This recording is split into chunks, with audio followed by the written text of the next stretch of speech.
नदी के किनारे सोनपुर नामक एक गांव था। उस गांव में रामू नामक एक मछुआरा रहता था। रामू सीधा सादा तथा ईमानदार व्यक्ति था, किंतु उसकी पत्नी खूबसूरत होने के साथ साथ लालची भी थी। रामू की आयु लगभग 30 साल की थी, किंतु दारिद्र्य तथा चिंता ने उसे समय से पहले ही बूढ़ा कर दिया था। रामू सुबह सुबह जल्दी उठकर मछली पकड़ने का कांटा लेकर नदी की ओर निकल जाता और शाम ढले वापस आता। वह सारा दिन नदी में जाल डाले बैठा रहता। उसके पास शाम होने तक कुछ मछलियां इकट्ठी हो जाती, जिन्हें बेचकर वह अपनी गृहस्थी की गाड़ी खींचता रहता। किंतु रामू फिर भी प्रसन्न रहता और 2 वक्त की रूखी सूखी मिल जाने के लिए ईश्वर का धन्यवाद अदा करता। लेकिन उसकी स्त्री लालची प्रवृत्ति की होने के कारण उसे इतना कम में गुजारा करना अच्छा नहीं लगता था। फिर भी दोनों हंसी खुशी अपनी जिंदगी बीता रहे थे। एक दिन रामू को हल्का सा बुखार था, फिर भी वह नदी पर आया, किंतु उसके हाथ एक भी मछली नहीं लगी थी। घर पे खाने को कुछ नहीं था। वो चाहता था कि अपनी बीवी के लिए कुछ न कुछ खाने को ले जाए। वह बहुत देर तक नदी में कांटा डाले बैठा रहा, किंतु इस बार भी कोई मछली नहीं फंसी। निराश होकर वह कांटा खींचने ही वाला था कि उसे अपना कांटा कुछ भारी सा प्रतीत हुआ। उसने जल्दी जल्दी उसे खींच लिया। उसने देखा कि उसके कांटे में एक छोटी सी सुंदर मछली फंसी है। उसका रंग सोने के समान चमक रहा था। रामू को उस मछली पर बड़ा प्यार आया, लेकिन उसे मछली खाने के लिए चाहिए थी। छोटी सी मछली रामू से बोली, हे मछुआरे, मुझ पर दया करो और मुझे छोड़ दो। मैं इस नदी की रानी हूँ, अगर तुम मुझे छोड़ दोगे तो मैं तुम्हारी प्रत्येक इच्छा पूरी करूंगी। रामू को मछली पर दया आ गई। उसने उसे फिर से नदी में डाल दिया और चुपचाप अपनी खाली टोकरी लिए घर वापस लौट आया। रामू की बीवी ने जब टोकरी को खाली देखा तो उसका गुस्सा 7वें आसमान पर पहुंच गया और वह रामू पर चिल्लाने लगी। रामू ने उसे धीरज बंधाते हुए सारी घटना कह सुनाई। बीवी ने जब सारी बात सुनी तो वह अपने पति को कोसते हुए बोली, तुमने उस मछली से कुछ मांगा क्यों नहीं? जाओ अभी फौरन जाकर मछली से कुछ खाने पीने का सामान मांग कर ले आओ। क्या तुम नहीं जानते कि हम दोनों ने 2 दिन से कुछ नहीं खाया है? रामू ना नुक्कड़ करने लगा तो वह खूब जोर से चिल्लाने लगी। हार कर रामू उल्टे पांव लौट गया। नदी पर पहुंचकर वह तेज आवाज में बोला, हे नदी की रानी मछली, तनिक बाहर आकर मेरी विनती सुन लो। तुरंत ही नदी की लहरों में बल खाती छोटी सी सुंदर मछली नदी तट पर आ पहुंची। रामू उसे प्रणाम करके बोला, हे मछली रानी, मेरे घर खाने को कुछ नहीं है, कृपया मुझे खाने के लिए कुछ सामान दे दो। अभी तुम घर जाओ, मैं वहीं भिजवा दूंगी। इतना कहकर मछली फिर से नदी की लहरों में ओझल हो गई।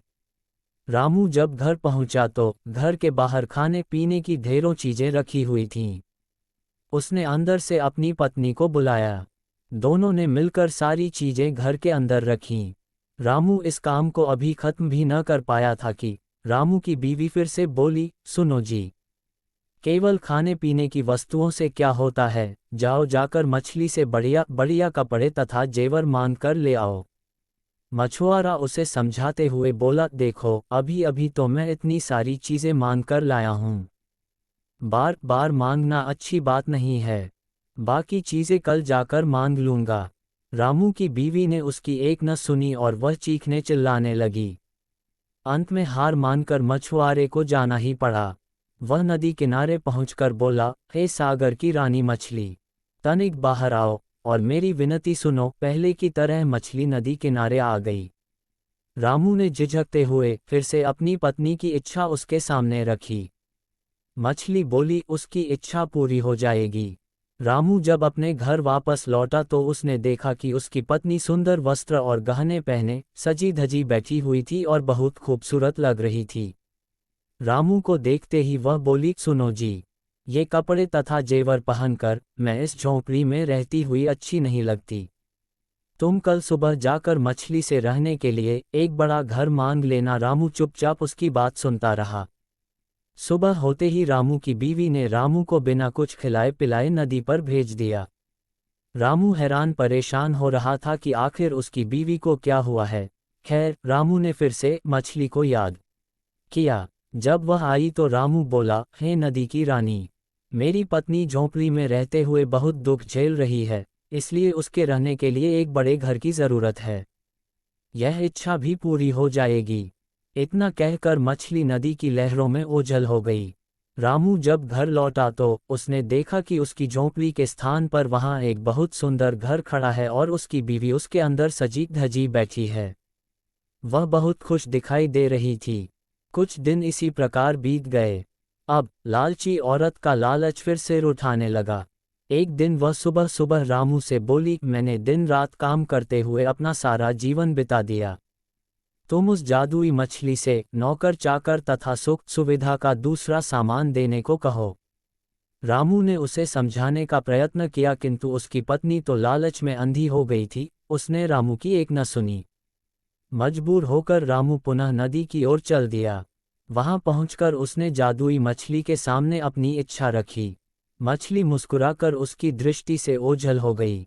रामू जब लौटकर वापस आया तो उसने देखा कि उसकी पत्नी सजी धजी बैठी हुई है और उसके चारों ओर नौकर चाकर दास दासियां हाथ बांधे खड़े हैं।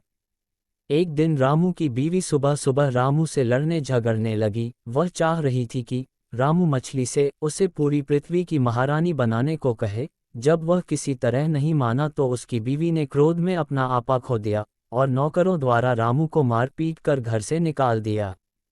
बेचारा रामू किसी प्रकार रोता कांपता नदी के किनारे पहुंचा।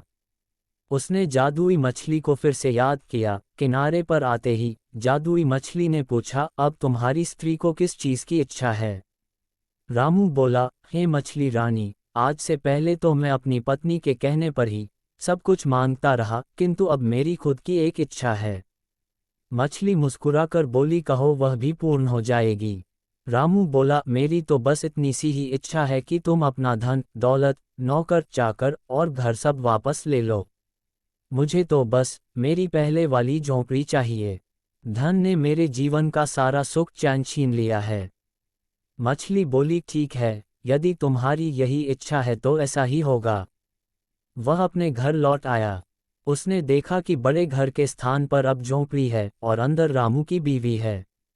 रामू ने उसे बुलाया तो वह आश्चर्यचकित होकर अपने चारों ओर देखने लगी और पूछने लगी, ये सब क्या है? रामू उसे समझाते हुए बोला, जिस व्यक्ति को जीवन में संतुष्टि नहीं होती वह कभी सुखी नहीं रह सकता। रामू की बात सुनकर उसकी बीवी की आंखों से लोभ का पर्दा हट गया। उसे अपनी भूल का एहसास हो गया। उसने अपने पति से क्षमा मांगी। इसके बाद दोनों पति पत्नी सुखपूर्वक रहने लगे। दोस्तों, कहानी अच्छी लगी हो तो इसे लाइक करें, शेयर करें और चैनल को सब्सक्राइब ज़रूर करें। धन्यवाद।